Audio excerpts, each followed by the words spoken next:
आइए रुख करते हैं अब खबरों की ओर।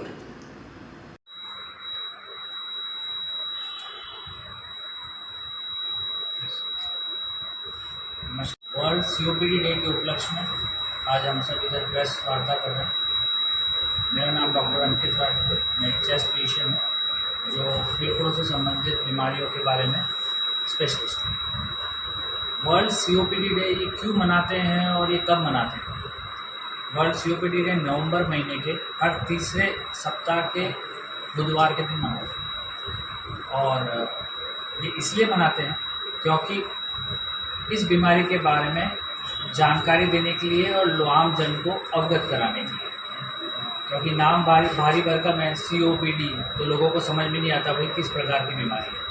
तो ये मुख्यतः फेफड़ों से संबंधित बीमारी है जिसके अंदर फेफड़ों के कारण सांस लेने में तकलीफ होती है। इसका मुख्य कारण स्मोकिंग है, जिसके कारण ये बीमारी बहुत ज़्यादा जो स्मोकर्स है उनके अंदर पाई जाती है। अच्छा, एक जो इम्पॉर्टेंट चीज़ है कि ये इंडिया में सेकंड कॉमनेस्ट बीमारी है जिसके कारण किसी व्यक्ति की मृत्यु होती है। तो सेकंड मोस्ट कॉमन बीमारी जिसके कारण मृत्यु होती है और इसके कारण ऑलमोस्ट बहुत बड़ा इकोनॉमिक बर्डन पड़ता है किसी इंडिविजुअल पे। जिसको ये बीमारी होती है उसके ऊपर बहुत बड़ा आर्थिक बोझ पड़ता है, क्योंकि उसको अस्पताल के चक्कर काटने पड़ते हैं, बार बार अस्पताल में भर्ती भी होना पड़ता है अगर बीमारी बहुत सीवियर हो जाती है। इसके जो मेन कारण है वो स्मोकिंग है और नॉन स्मोकर है उनके अंदर भी ये बीमारी हो सकती है। उनके अंदर मेन कारण पोल्यूशन होता है। आजकल पोल्यूशन बहुत है। आजकल आप सब लोग पढ़ते हैं कि दिल्ली एनसीआर में इतना पोल्यूशन हो गया है, इतनी दूषित हो गई हवा कि वहाँ पे अगर अपन एक दिन उस हवा में सांस ले तो ऑलमोस्ट 20-25 सिगरेट फूक रहे हैं, उतना धुआं अपने फेफड़ों के अंदर चला जाता है और वो फेफड़ों की स्थिति को खराब करता है। भगवान ने हमारे जो शरीर बनाया है उसके अंदर फेफड़ों को बहुत एक स्पेशल दर्जा दिया है।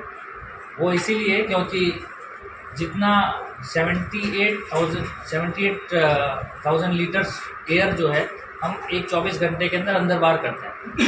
खाना खाते हैं तो 2-4 किलो मैक्सिमम 24 घंटे में खा सकते हैं। पानी पीते हैं 5-7-8 लीटर पी लेते हैं और 78,000 लीटर्स, इतने लीटर हवा अंदर बाहर जाती है अगर एक दिन के अंदर, तो कोई एक अच्छा प्यूरिफिकेशन सिस्टम होना चाहिए जिसके कारण ये हवा छन के अंदर जाए और कोई भी ख़राब चीज़ है वो अंदर नहीं जा पाए।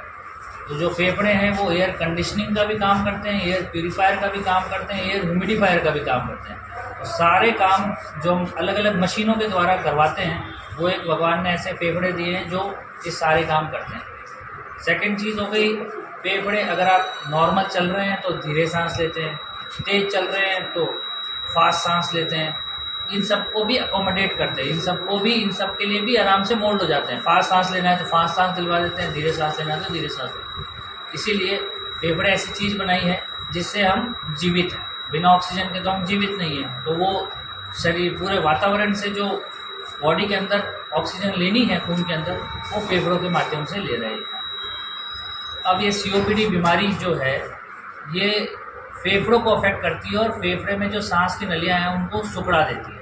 जनरली आप देखेंगे जैसे ये सांस की नली है अपनी, तो आप देखेंगे कि खुली हुई है, आराम से सांस अंदर बाहर जा सकता है फेफड़ों के अंदर।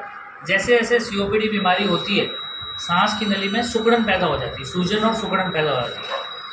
ये देखेंगे सांस की नली की जो साइज़ है वो छोटी हो गई और फिर एक टाइम आएगा जब ये सूजन जो हो रही है सांस की नली में ये परमानेंट हो जाएगी और सिकुड़न में बदल जाएगी। जैसे ये अब इसमें आप देखेंगे कि एकदम कम जगह बची है हवा के अंदर बाहर जाने की और इस टाइम पे कफ भी फंस जाएगा सांस की नली में और आदमी को परेशानियां होगी। सीओपीडी मरीज को सांस फूलना, खांसी आना, बलगम ज़्यादा पैदा होना, बलगम बार बार गंदा हो जाना, उसके अलावा कफ में खून भी आ सकता है, ये सब प्रॉब्लम्स होती है। साथ में वज़न नहीं बढ़ना, दिन ब दिन वज़न घटता रहना, भूख नहीं लगना, अशक्ति बना रहना, ये सब चीज़ें होती है। इसके कारण से मरीज़ की तबीयत अच्छी नहीं रहती। पहले जो खांसी चलती है उसको बहुत बार अपन लोग नज़रअंदाज करते हैं कि थोड़ी खांसी हुई, अपन ने कहीं मेडिकल से दवाई ले ली और ठीक हो गए। पर अगर ये प्रॉब्लम बार बार हो रही है तो इसके लिए फिर आपको बार बार मेडिकल से दवाई नहीं लेनी, उसके बाद आपको एक डॉक्टर परामर्श लेना ज़रूरी होता है। क्योंकि लंबी खांसी इसका एक मुख्य सिम्टम है जो अपन इनिशियली पकड़ ले तो अच्छा ट्रीटमेंट कर सकते हैं।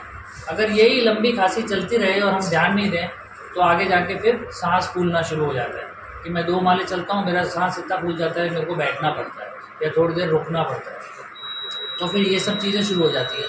और ये लेट फीचर, सांस फूलना जब आ जाता है इस बीमारी के अंदर तो ऑलमोस्ट आपका 50-60% फेफड़ा ख़त्म हो चुका है। इतना तो भगवान ने हमको रिजर्व ही दिया है कि अगर थोड़ी मोड़ी छुटपुट बीमारी हो तो भी आपका ऑक्सीजन मेंटेन रहे, फेफड़ा इतना काम करता रहता है। पर जब हम ध्यान नहीं देते और अपनी लापरवाही के कारण फेफड़े का इतना बड़ा हिस्सा जब ख़त्म हो जाता है तब जाके आपको तकलीफ़ होना शुरू होता है। तो हम उस तकलीफ़ को होने से पहले अगर पकड़ पाएँ तो बीमारी का और अच्छे तरीके से इलाज कर सकते हैं। बीमारी का इलाज में देखें तो सबसे पहली चीज़ तो है बीड़ी, सिगरेट, तंबाकू, इन सब के सेवन को हटाना। पॉल्यूशन या ऐसी कोई जगह काम कर रहे हैं फैक्ट्री में जहाँ धुआं बहुत है, काला धुआं, इन सब चीज़ों से दूर रहें। इन सब चीज़ों से दूर रहेंगे, अगर ऐसी चीज़ें फेफड़ों में नहीं जाएगी तो आपके फेफड़े स्वस्थ रहेंगे। सेकंड चीज़ हो गई दवाई और डॉक्टर परामर्श। डॉक्टरी परामर्श, एक चेस्ट फिजिशियन होता है जो इस चीज़ के बारे में स्पेशलिस्ट होता है, उसको दिखाना और उसके बाद उचित परामर्श लेके एक स्पायरोमेट्री करना, वो आपकी एक स्पायरोमेट्री करेगा जिसको हम बोलते हैं PFT, पल्मोनरी फंक्शन टेस्ट, वो करना। अच्छा, इस बार की वर्ल्ड COPD जो दिवस है इसकी थीम भी यही है, know your lung function. Know your lung function मतलब अपने फेफड़े के फंक्शन के बारे में जानकारी रखिए, कितना आपका फेफड़ा काम कर रहा है इसके बारे में आपको जानकारी होनी चाहिए। इसकी जानकारी कैसे कर सकते हैं? फिर चेस्ट फिजिशियन के पास जाके एक PFT टेस्ट होता है जिससे हमको पता चल सकता है कि आपका फेफड़ा कितना काम कर रहा है। आपके उम्र के लोगों के बीच में अगर हम पूरे सर्वे करें पॉपुलेशन की तो आपका स्टैंड करते हैं कि मेरा फंक्शन 80% है, ना इलेक्ट्रिसिटी की ज़रूरत है, ना सेल की ज़रूरत है, किसी प्रकार की कोई चीज़ की ज़रूरत नहीं है, सिर्फ इसमें फूंकना है और आपको आपके लंग की कैपेसिटी के बारे में थोड़ा आइडिया लग जाता है। एग्जैक्ट आइडिया मैं नहीं बोलूँगा पर थोड़ा आइडिया लग जाता है कि आप ठीक हैं कि नहीं है, आपको कहीं जाके दिखाने की ज़रूरत है कि नहीं है। दोनों उंगलियों में हाथ में पकड़ के फिर पहले सांस को अंदर खींचना, जितना हो सके अपन को फेफड़ों हवा भरनी है और ये पॉइंट इसको 0 पे रखना। जितनी हो सके फेफड़ों हवा भर के मुंह में रख के दांतों को बीच में से पकड़ कर पूरा मुंह बंद करके जोर से झटकों के साथ फूंक छोड़ दिया इसके अंदर। सबसे पहले इसको ऐसे पकड़ना है, जितनी हो सके हवा भरनी है अंदर। जो फेफड़ों में हवा है एक साथ पूरे झटके के साथ इसके अंदर छोड़ दें। अब इनकी रीडिंग आ गई है 500 और 550 के बीच में, ऑलमोस्ट 520 इनकी रीडिंग है जो कि नॉर्मल लेवल पे है, ठीक है ना। इसके साथ एक PFR चार्ट है, ये बुकलेट है, इस बुकलेट में सारी नॉर्मल रीडिंग लिखी हुई है। आप अपनी एज के हिसाब से, मेल फीमेल के हिसाब से आप अपनी रीडिंग निकाल सकते हैं, रेंज निकाल सकते हैं। मेरी रेंज इसके अंदर है तो मेरे फेफड़े सही काम कर रहे हैं। तो बहुत ही आसान तरीका है ना और इनएक्सपेंसिव तरीका है, पैसे का कोई लेना देना नहीं है। 100-150 रुपये का मुश्किल से है और एक जना नहीं इस्तेमाल कर सकते, फैमिली के सारे लोग इस्तेमाल करके चेक कर सकते हैं। पेशेंट मार्केट में जाता है तो इक्विपमेंट किस नाम से मांगेंगे इसको? इसका नाम क्या है? ब्रीदोमीटर ब्रिगोमीटर है ना, ब्रीदोमीटर है ना। तो हम खुद चेक कर सकते हैं और अगर हमको लगता है कि कोई परेशानी हो रही है और रीडिंग कम आ रही है तो हम जाके चेस्ट फिजिशियन को दिखा सकते हैं। डॉक्टर अंकित राठी।